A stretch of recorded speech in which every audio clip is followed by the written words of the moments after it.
Gravando, gravando, gravando. Ok. Ok, gente. Vamos nós aí para mais uma aula de processo penal.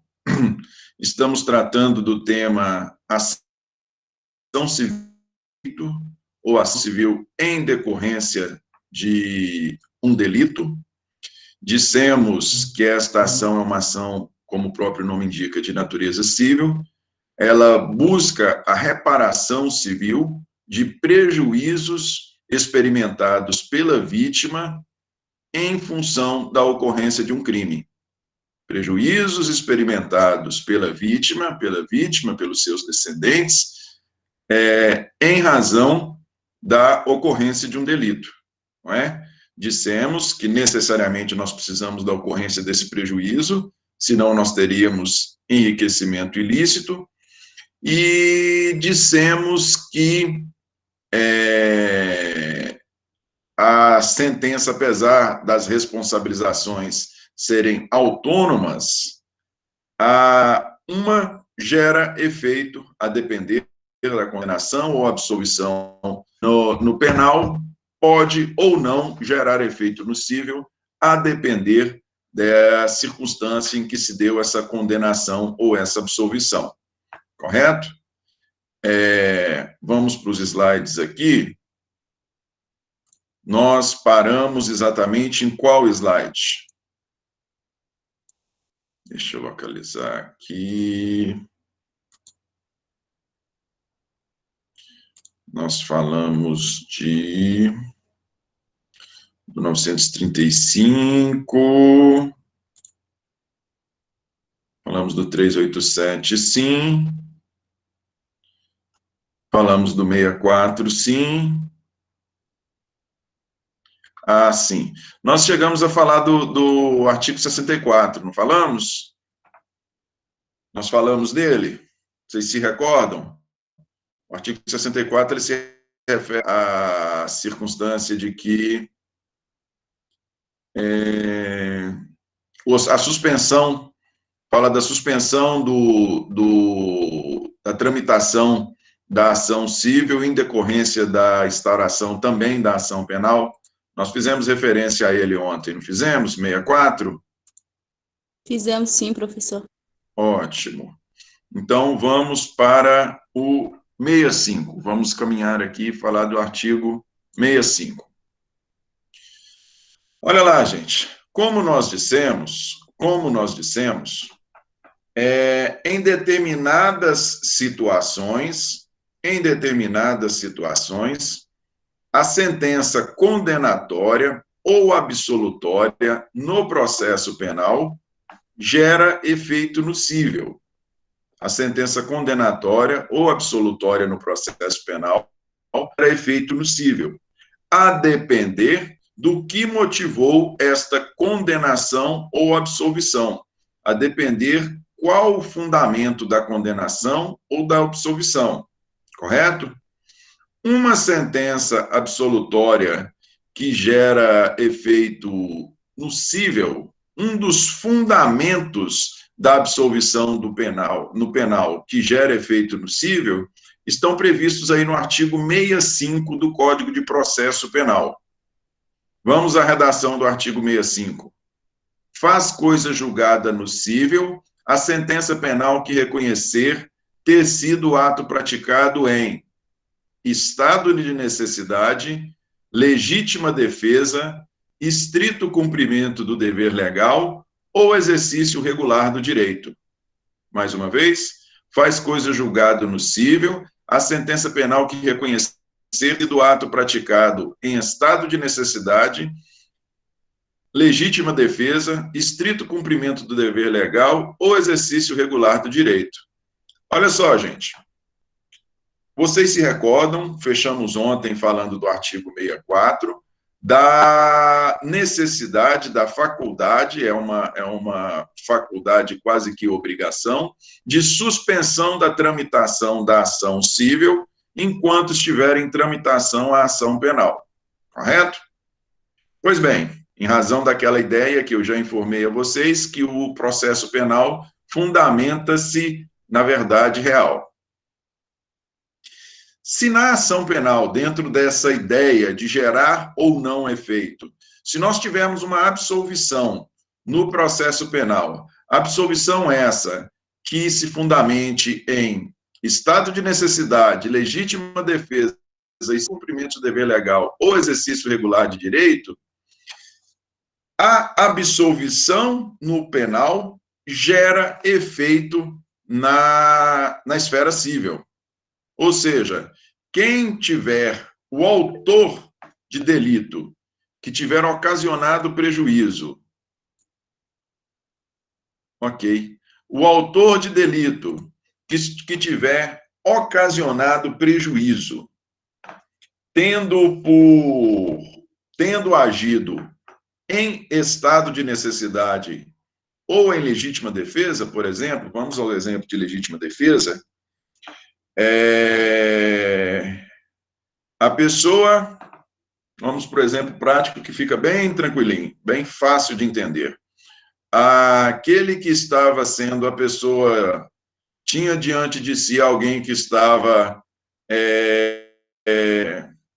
mirando para ele, né, uma arma de fogo, e essa pessoa que estava mirando para ele uma arma de fogo, em sua legítima defesa, aquele que tem contra si uma arma de fogo mirada na sua direção, saca a arma que ele porta mais rapidamente, desfere o disparo de arma de fogo contra quem mirava uma arma contra ele e mata essa pessoa em legítima defesa.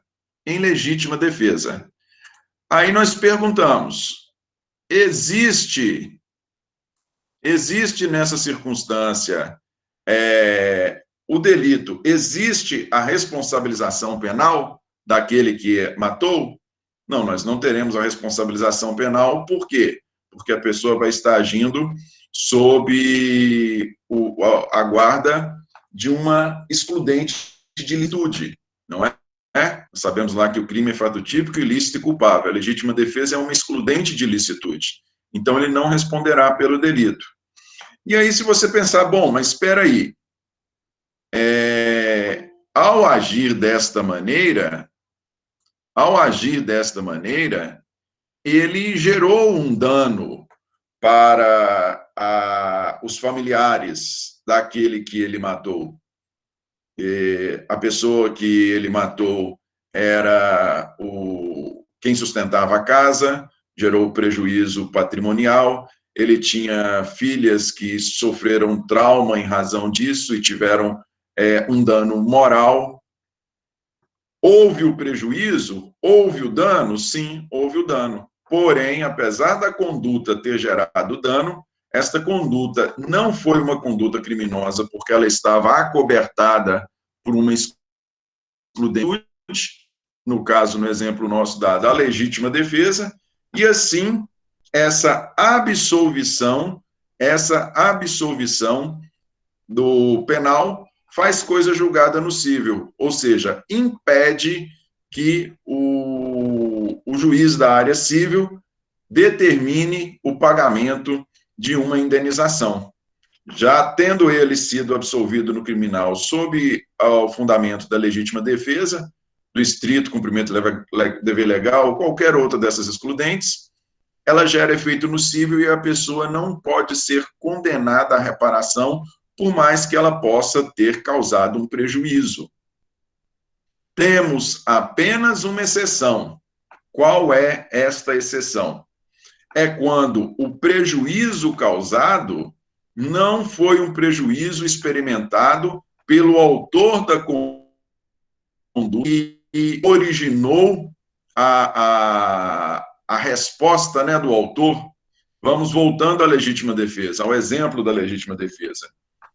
Se nesse mesmo exemplo que eu dei para vocês, aquele que sacou da arma de fogo e efetuou os disparos, se além dele ter matado aquele que o ameaçava com uma arma de fogo, se além de matar essa pessoa, ele vem a atingir um terceiro, ou vem menos do que isso, ele atingiu a pessoa, atrás de si havia um veículo e ele atingiu lá, estragou o veículo todinho.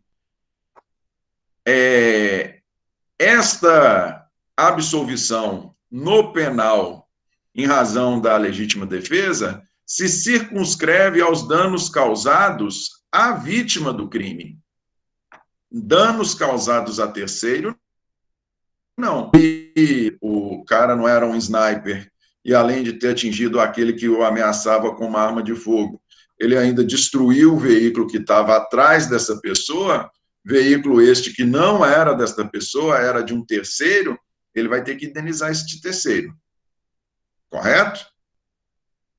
Então, as excludentes, a absolvição sob o fundamento das excludentes retira a responsabilidade civil quando o prejuízo é daquele que ocasionou a conduta criminosa, né? Em tese criminosa. Não vai ser criminosa porque nós não vamos estar presente aí a ilicitude ou mesmo a culpabilidade, a depender da excludente.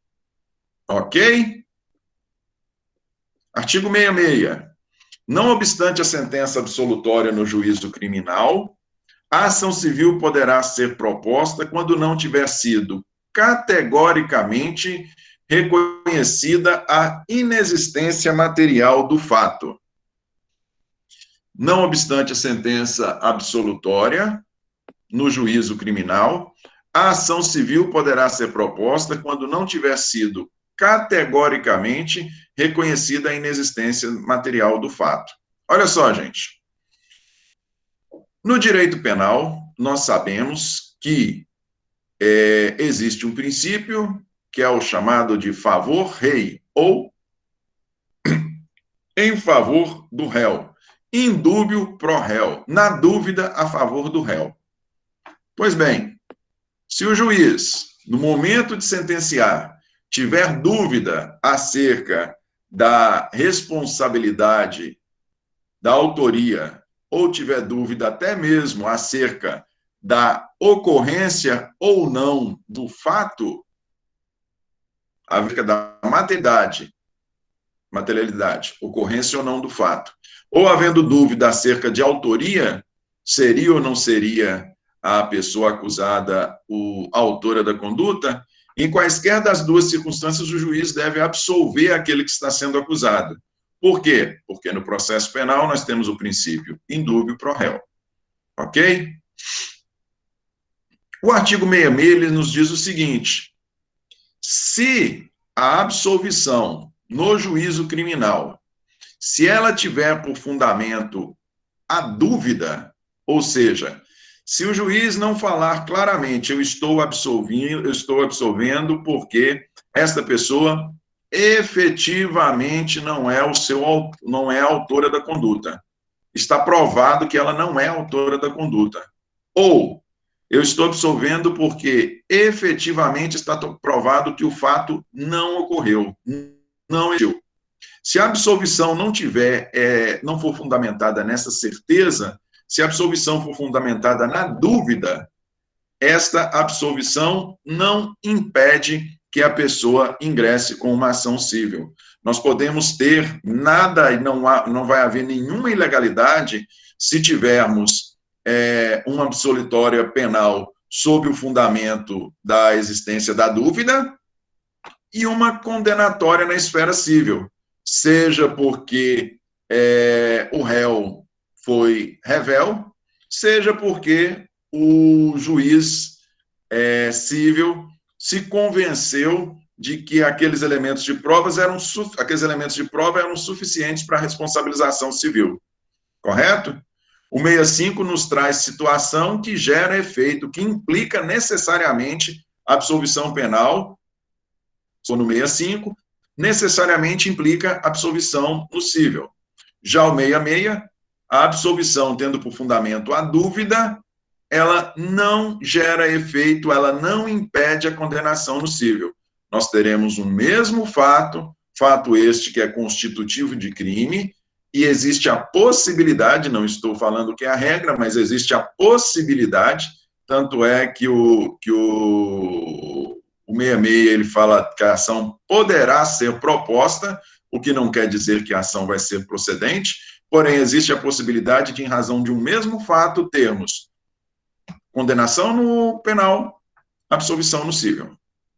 correto? Se tivermos dúvida no penal.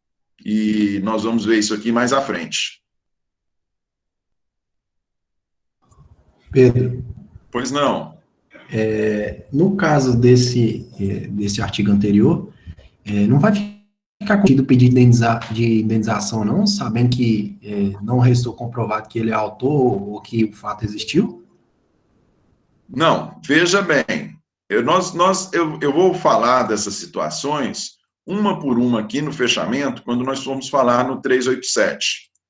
No 387. Nas sentenças absolutórias do artigo 387. O que tem que ficar claro aqui, na análise do 66,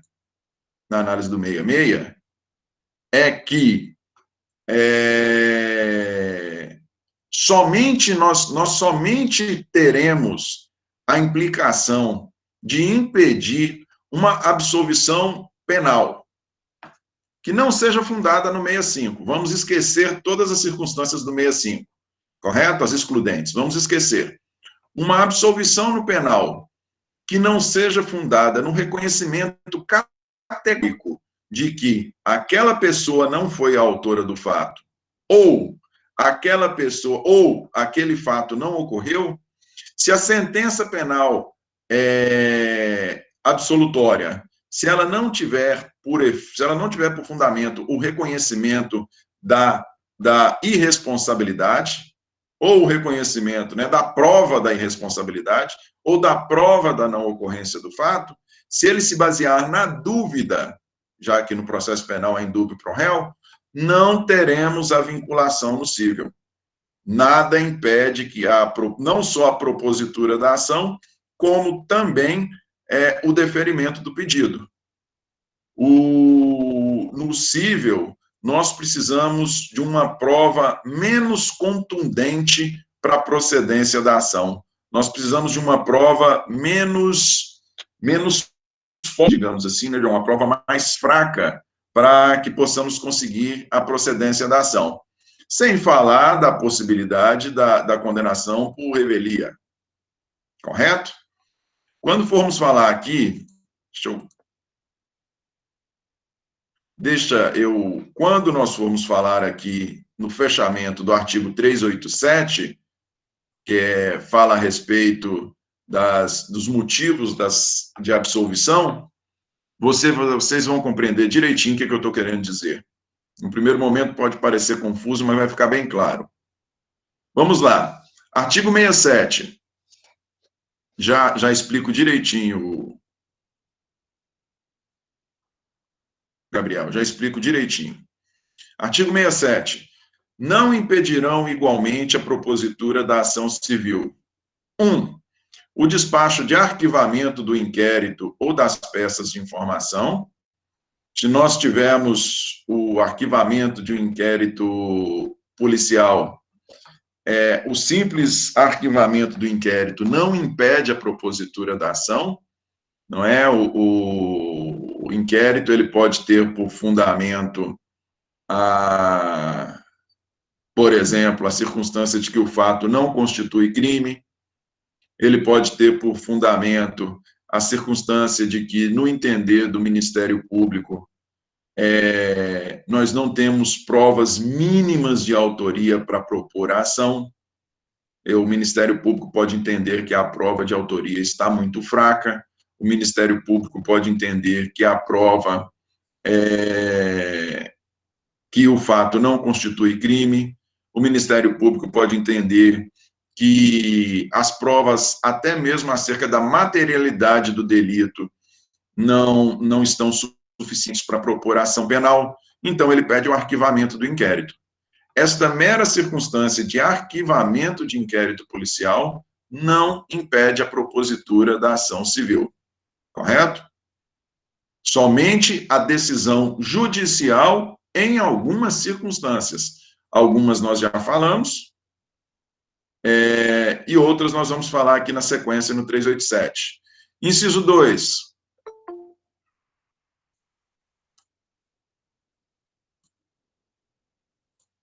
Inciso 2.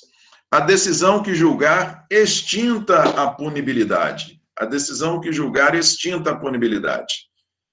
Nós temos determinadas situações que extinguem a punibilidade, não é isso?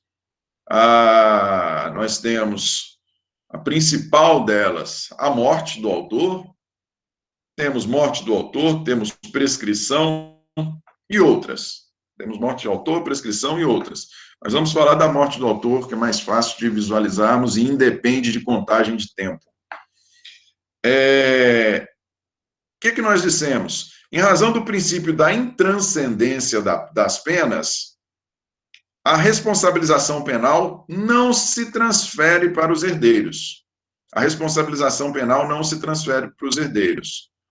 Porém, a responsabilização civil, sim, até as forças da herança, até o patrimônio, até o montante do patrimônio transferido, correto? Em função disso, falando do exemplo do falecimento do autor, o autor cometeu um delito de homicídio e no curso da investigação, ou no curso do processo, ele veio a falecer por qualquer motivo. Ele faleceu, está extinta a punibilidade com relação a ele. A punibilidade da responsabilização penal.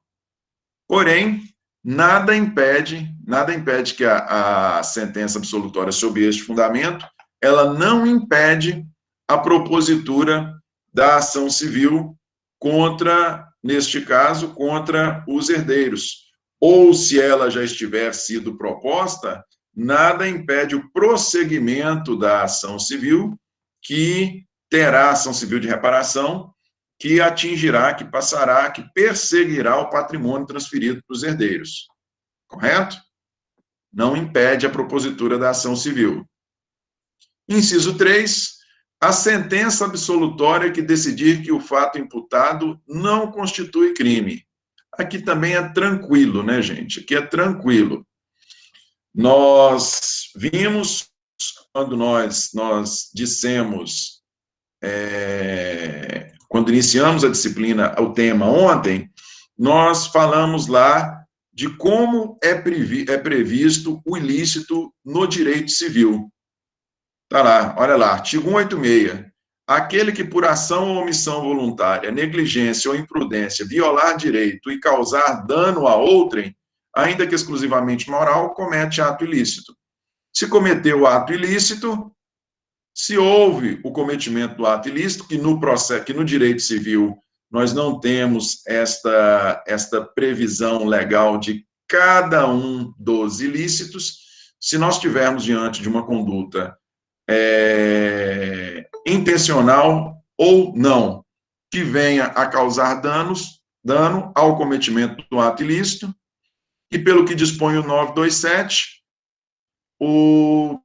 quem cometer ato ilícito, aquele que causar prejuízo, né, causar dano a outrem por ato ilícito, fica obrigado a reparar. Então, voltemos ao 67. A circunstância da sentença absolutória entender que não há condenação, sentença absolutória, portanto, não há condenação, por entender que o fato trazido até o conhecimento do juiz não constitui crime por quê? Porque ele não é previsto em lei como delito. Apesar dele não ser previsto em lei como delito, nada impede que, ainda assim, ele seja um ato voluntário, que cause dano e que, por consequência, gere a obrigação de reparação. E se nada impede que ele seja um ato voluntário, que cause dano e gere a obrigação de reparação, então, esta sentença absolutória não pode impedir a propositura da ação civil. Tranquilo? Por isso que eu disse para vocês, não é 387 não, gente, é 386. Por isso que eu disse para vocês que a sentença condenatória ou absolutória no penal gera ou não gera efeito no cível, a depender do fundamento da absolvição ou da condenação. Correto? E isso fica muito claro quando nós estudamos o artigo 386. E nós vamos estudar o artigo 386,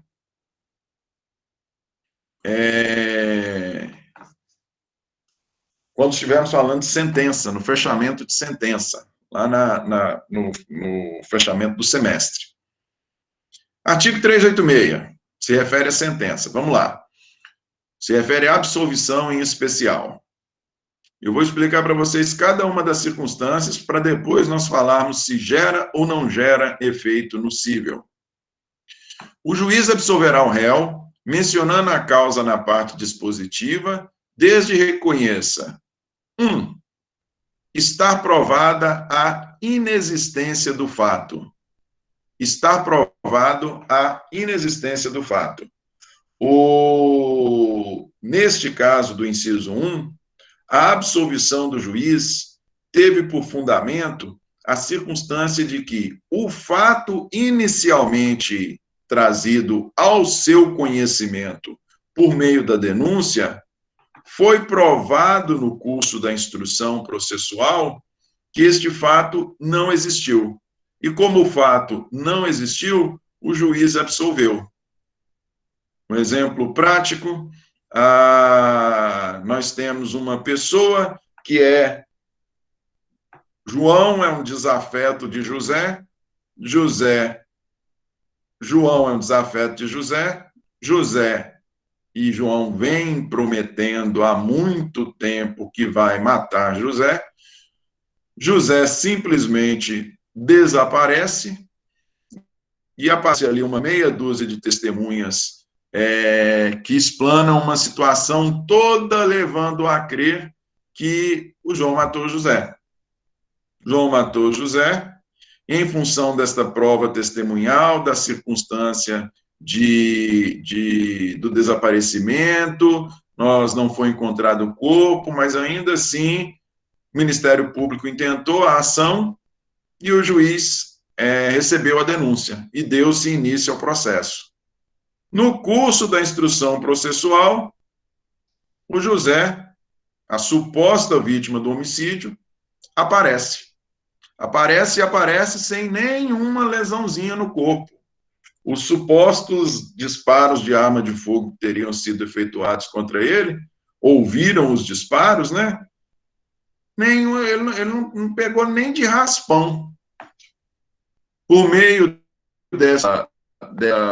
deste comparecimento, deste aparecimento, né, da suposta vítima, fica claro e evidente que o fato trazido até o juiz, o homicídio, ele não existiu.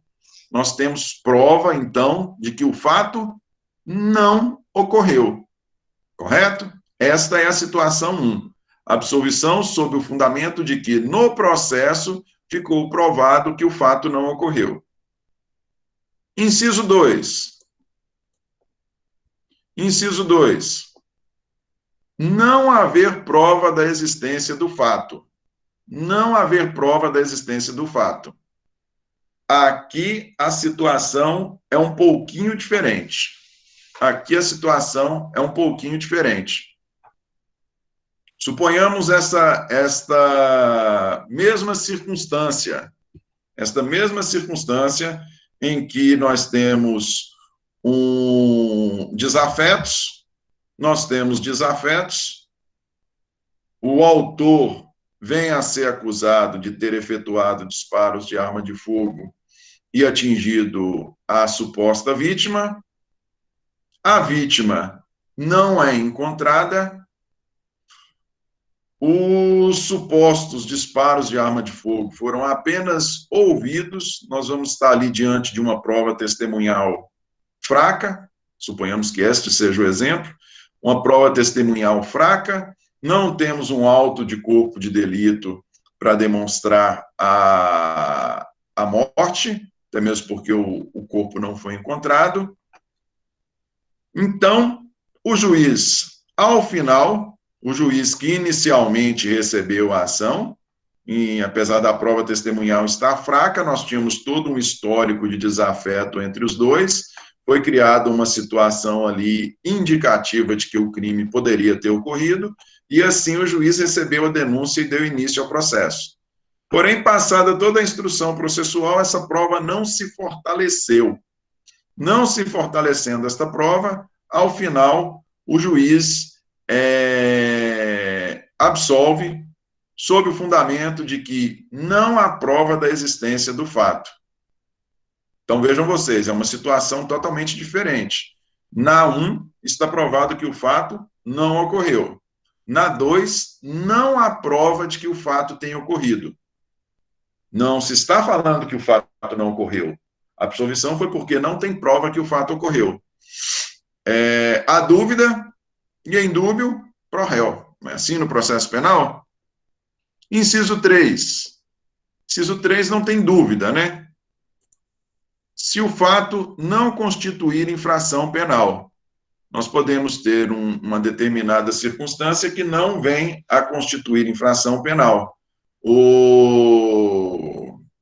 Num primeiro momento, a pessoa, vamos supor que se trate de um delito de dano. A princípio, nós estava se trabalhando com a conduta dolosa. A pessoa voluntariamente subiu no passeio da minha casa, lançou o veículo dela contra o meu portão, jogou meu portão no chão. Nós estaremos aí diante de um crime de dano doloso, beleza? Só que no curso, o juiz recebeu a denúncia sob este fundamento.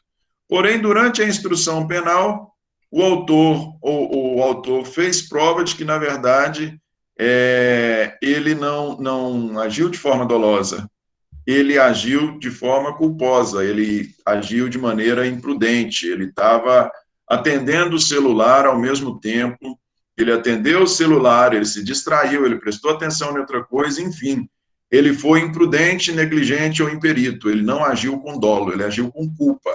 Tendo ele agido com culpa e ocasionado dano, existe o crime de dano culposo? Não, não existe o crime de dano culposo. Em função disso, o juiz o absolve. Correto? Situação, inciso 4. Está provado que o réu não concorreu para a infração penal. Está provado que o réu não concorreu para a infração penal. A situação indicada no 4 e no 5, são semelhantes às situações indicadas no 1 e no 2. O 1 e o 2 refere-se à ocorrência do fato. O 4 e o 5 referem-se à autoria. Inciso 4. Está provado que o réu não concorreu para infração penal. Aquela mesmíssima situação que nós dissemos.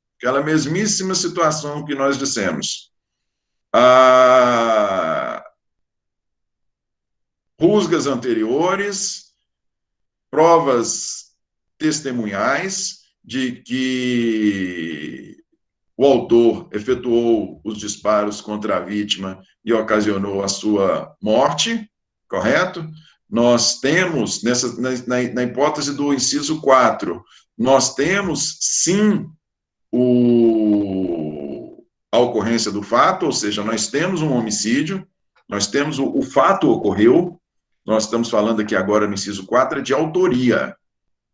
Nós temos prova da ocorrência do fato, porém, aquele, em razão de provas testemunhais e em razão de desentendimentos anteriores e promessas anteriores de assassinar a vítima, ele vem a ser denunciado e a responder a um processo por crime de homicídio.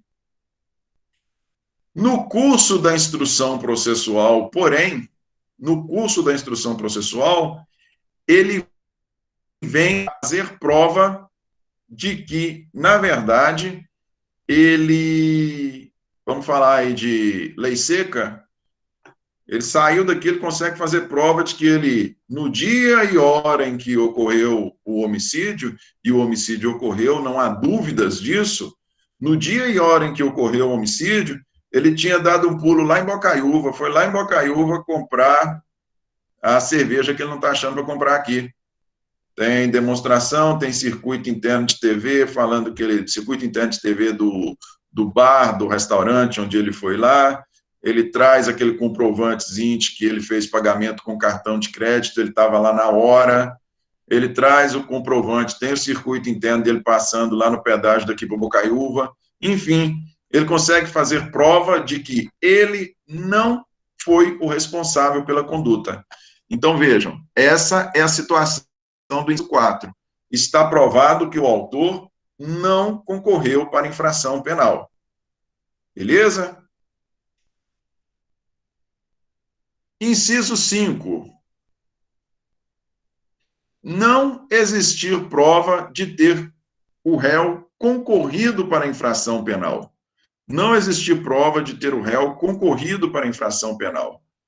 Aqui, nós temos, mais uma vez, a presença da dúvida. Mais uma vez, nós temos a presença da dúvida. Neste mesmíssima situação, no inciso 4, a pessoa consegue provar que ela não concorreu para o cometimento do delito. No inciso 5, não há prova de que ela cometeu. É diferente por quê? Vamos ao nosso mesmo exemplo. Desentendimentos anteriores, autor efetua disparos contra a vítima, em função desses desentendimentos anteriores e em função das provas testemunhais, das circunstâncias, a ação é proposta, o juiz recebe a denúncia e vamos para o processo. Durante a instrução processual também, porém, fica demonstrado que aquele que efetuou os disparos de arma de fogo tratava-se de uma pessoa que estava com uma máscara, né? Ele estava com o rosto coberto, ele estava de determinada forma que não dava para identificá-lo de jeito nenhum.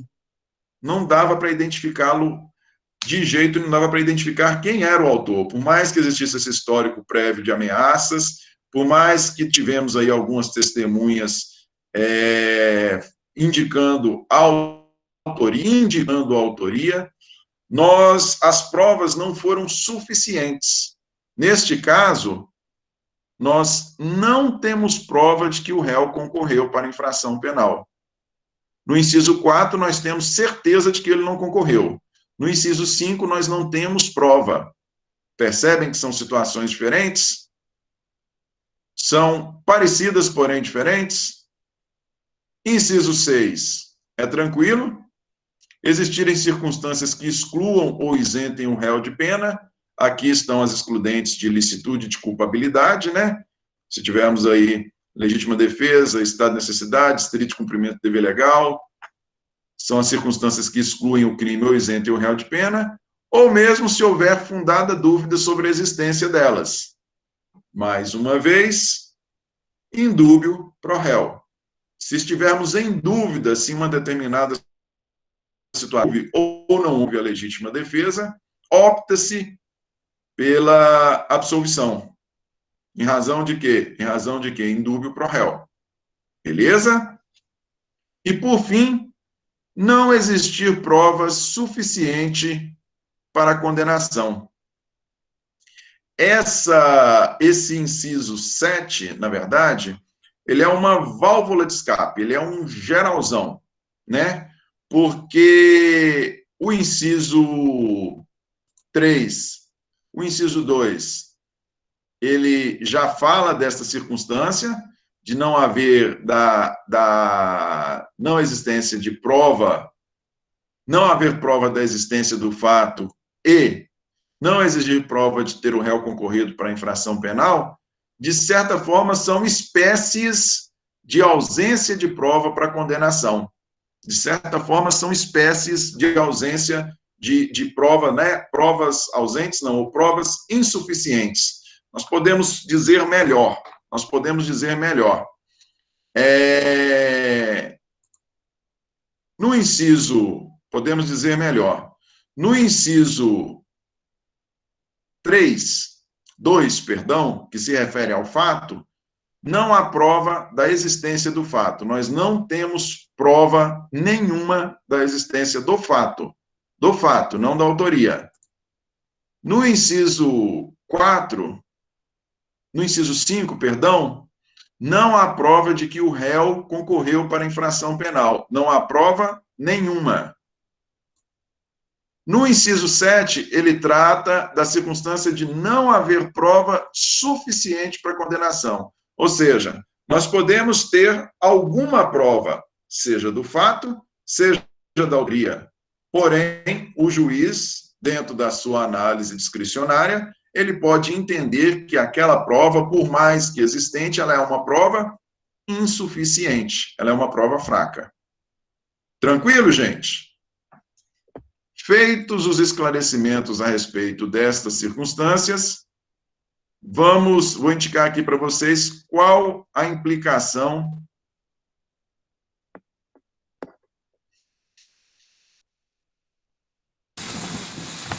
Pedro. Pois não.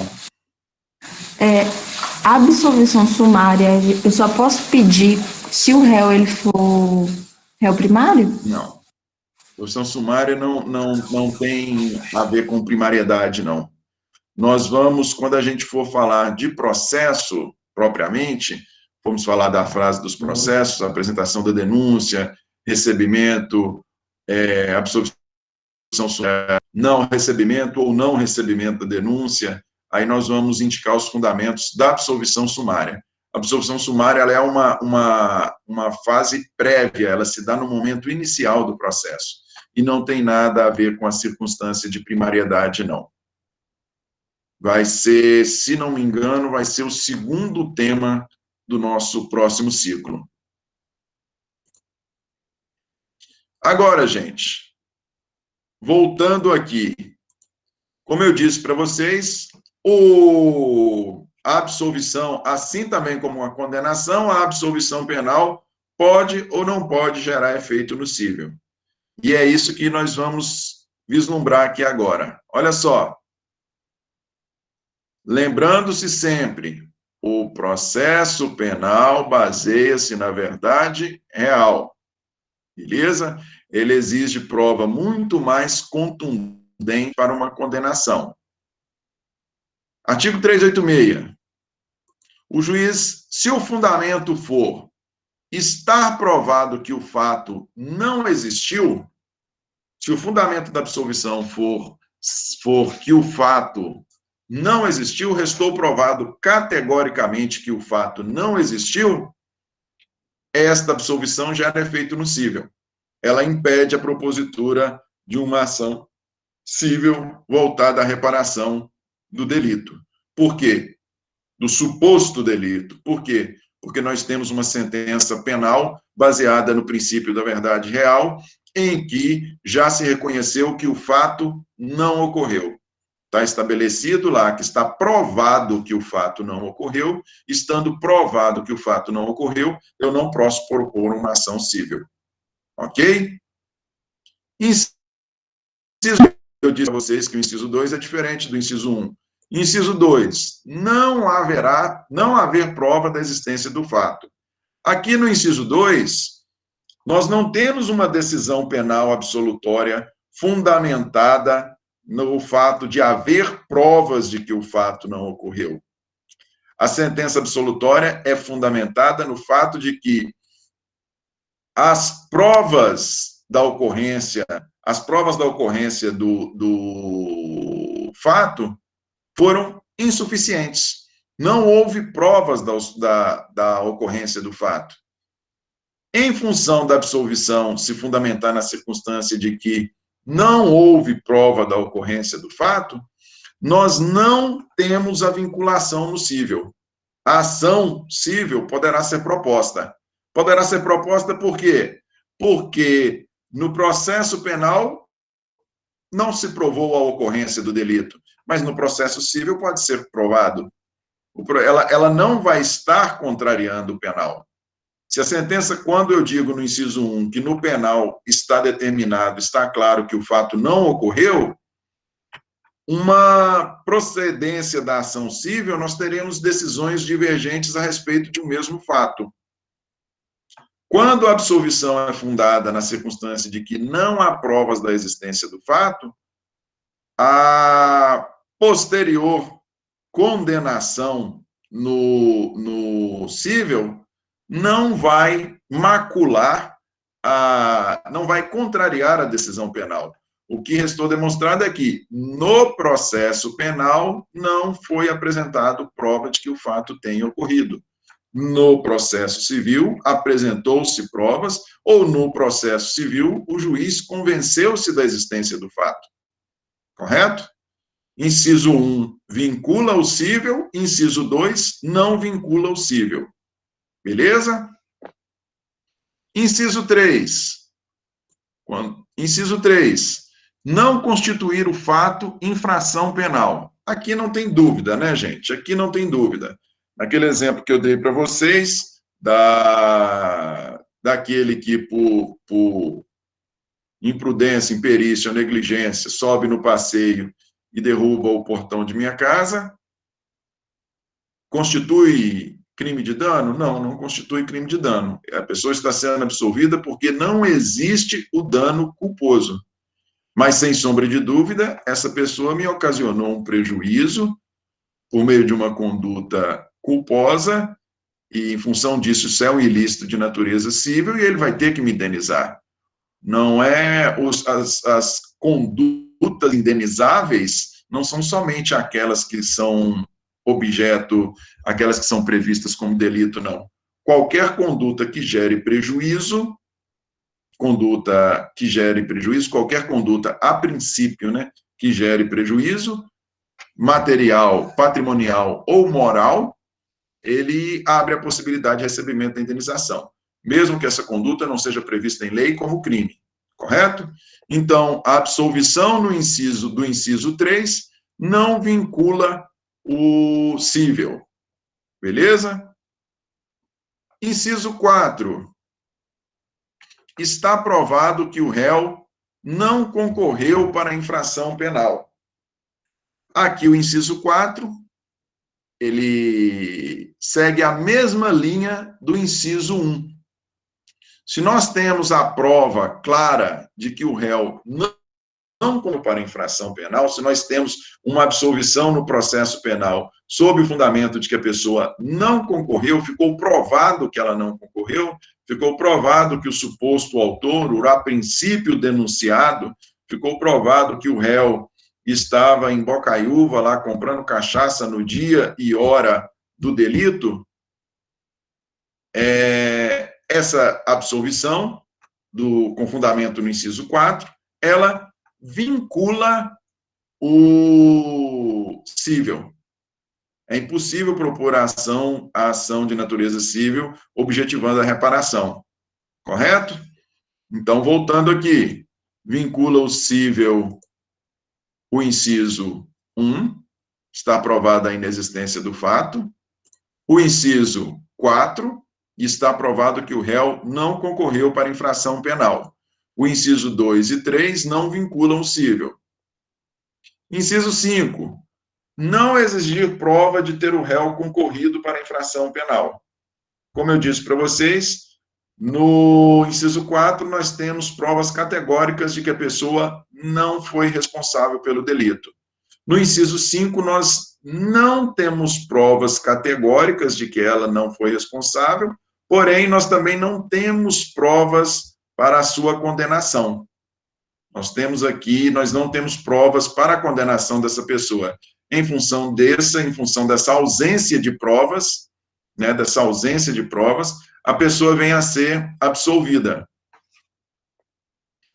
Essa absolvição com fundamento no inciso 5, ela não vincula o juiz do cível. Ela não vincula o juiz do cível. E não vincula por quê? Não vincula porque a prova no processo civil, na responsabilização civil, se requer uma prova não tão categórica, não tão contundente, e, além disso, nada impede que não tenha se conseguido fazer prova perante o juiz criminal de que o réu concorreu para a infração, para a conduta, porém consiga se fazer prova no juiz cível. Nós não, mais uma vez, nós não vamos ter sentenças conflitantes. Beleza? Sentenças não são conflitantes. A absolvição no penal foi no sentido de não tinha prova. No processo civil, não. Aqui foram apresentadas provas. As sentenças não são conflitantes. Beleza? Inciso 6. Se existirem circunstâncias que excluam o crime ou isentem o réu de pena, ou mesmo se houver fundada dúvida sobre sua existência. O inciso 6, nós temos que parti-lo ao meio. Na primeira parte, nós teremos um processo em que, efetivamente, há provas de que temos excludentes de licitude ou de culpabilidade. Um processo, nós vamos ter provas da existência de excludentes de licitude ou de culpabilidade. Esta é a primeira parte do inciso 6. Na segunda parte do inciso 6, nós temos dúvidas acerca da presença dessas excludentes de licitude ou de culpabilidade. Quando nós temos certeza da presença delas, e aí estamos falando da primeira metade do inciso 6, quando nós temos certeza da presença delas, a absolvição no penal vincula o cível. A absolvição no penal vai vincular o cível. Não podemos ter propositura, ou pelo menos não podemos ter a condenação no cível, se a absolvição foi sob o fundamento da presença de excludentes de licitude ou de culpabilidade, a prova da existência dessas circunstâncias, ok? Se, porém, nós não temos prova categórica da presença das excludentes, nós temos dúvida acerca da presença delas, e em dúbio pro réu, não é assim no processo penal, se nós temos dúvida acerca da presença delas, o réu vai ser absolvido. Porém, como ele foi absolvido sob o fundamento da dúvida, neste caso, nós não temos a vinculação no cível. Nada impede que a pessoa seja absolvida no penal sob o fundamento de que havia dúvida acerca da ocorrência ou não da legítima defesa, e nada impede que ela venha a ser absolvida no penal sob este fundamento, e em decorrência desse mesmíssimo fato, ele obtenha uma sentença procedente, uma sentença, ele venha a ser condenado, né, ele foi absolvido no penal, mas venha a ser condenado no cível. Não há vinculação, porque a absolvição foi sob o fundamento da dúvida acerca da existência ou não das excludentes. Beleza?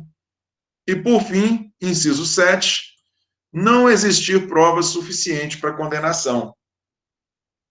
Como disse para vocês, no inciso 2, nós não temos prova da existência do fato. No inciso 5, nós não temos prova da ocorrência, nós não temos prova suficiente da autoria. No inciso 6, nós não temos prova suficiente, nós não temos prova, né? Mais uma vez, no inciso 2, nós não temos prova da ocorrência do fato. No inciso 5, nós não temos prova da participação, da responsabilização, da autoria. E no inciso 6, nós temos prova, porém a prova não é suficiente para condenação. A prova não é suficiente para condenação.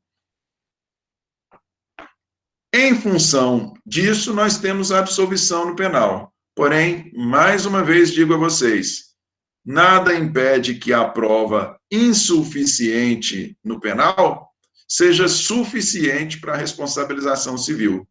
Então, se a absolvição for sob o fundamento do inciso 7, nós não temos a vinculação do penal. Beleza? Então, para restar claro, não temos a vinculação do cível. Então, para ficar bem claro, quando é que a absolvição penal vincula o cível e impede a condenação no cível? Quando é que a absolvição penal vincula e impede a absolvição no cível? Impede a condenação no cível. Inciso 1, se estiver provada a inexistência do fato, se o penal, a absolvição foi sob o fundamento de que o fato não existiu. Inciso 1. Inciso 4, se a absolvição for sob o fundamento de que restou provado que o réu não concorreu para a infração penal. Ou inciso 6, primeira parte, se existir prova, se existir circunstância que excluam ou isentam excluam um crime ou isentem um réu de pena. Se a absolvição for sob qualquer desses fundamentos, mais uma vez, 1, 4, isso, 1, 4 ou 6, primeira parte, se a absolvição for sob qualquer desses fundamentos, nós temos a vinculação no cível e não pode haver uma sentença condenatória de reparação de dano. Porém, se a absolvição for sob qualquer outro dos fundamentos, que não estes que eu citei, neste caso, nós não temos a vinculação do cível, e nada impede que nós tenhamos uma sentença absolutória na esfera penal e condenatória na esfera civil. Beleza? Alguma dúvida?